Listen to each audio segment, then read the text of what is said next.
Good morning, Mad Rock Nation. It's Big Dave here in the Mad Rock Night Furniture Studio in Sherman, and it's Monday, so that means we get to play Yes or BS, and today is National Watermelon Day, which means we get to go over some watermelon facts. Now, the good thing about this is that you can play along, all right? So during this whole thing, you can play along in the comments. Whenever I ask the questions, you enter yes if you think that the answer is true, or BS if you think that the statement I make is not true. And again, it's all about watermelon facts since today is National Watermelon Day. Now, be aware that there is a bit of a delay between whenever I say it and whenever we actually see the comments live on here. So make sure you put, like, there are 5 questions. Every time we do yes or BS, it's always 5 questions. So if you're answering yes or BS, make sure you put 1 yes or 1 BS, whatever it is, so we know which question you're trying to answer. And then at the very end, tally up what you did. Did you do very well? Did you not do very well? Did you get 2 out of 5? Did you get all 5 right? Let us know in the comments down below. But this is a chance for you to play along with yes or BS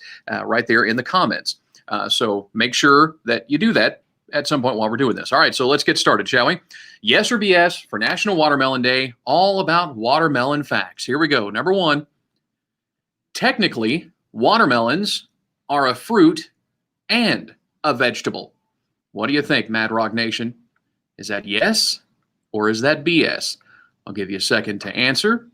Put those comments there in, put your answers there in the comments.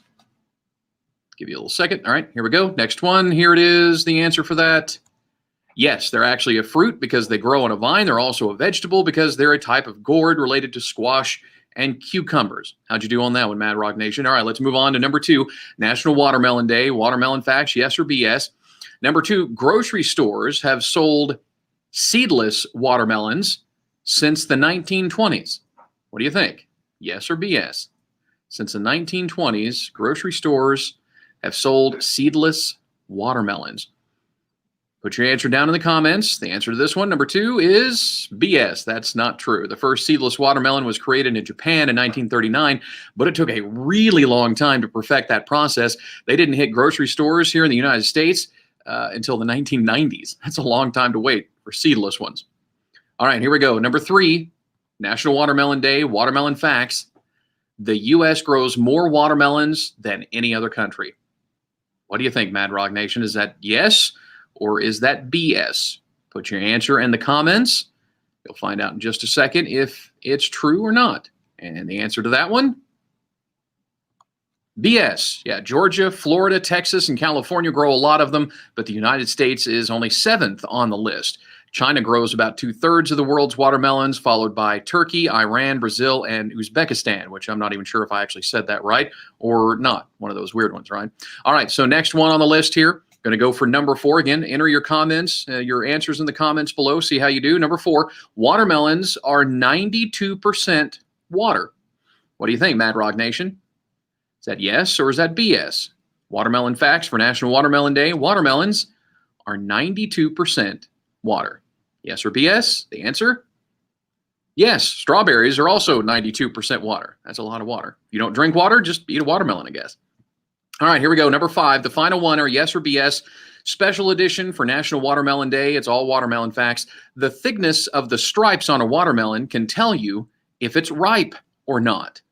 Is that yes or is that BS? Put your comments, put your answers in the comments. Yes or BS? The answer number 5, BS on there. The stripes can only tell you what the variety of the watermelon is. There are over 1,200 different types in the, I had no idea this till I read that this morning. There are over 1,200 types in the world. According to the National Watermelon Promotion Board, you can tell if one's ripe by tapping on it. If it makes a ping sound, apparently it's not ready. If it's a deeper pong sound, it's probably ripe, but they admit even that test particularly isn't very reliable. So how did you do? Why don't you put that in the comments as well, Mad Rock Nation? How many did you get right? Did you get them all wrong? Did you get them all right? Somewhere in between? But it's all yes or BS. National Watermelon Day, watermelon facts. How'd you do? Love to hear from you. Thanks for playing, and I'll talk to you again next week all about yes or BS. It's a lot of fun, isn't it? Play along every week on Mondays. See you soon.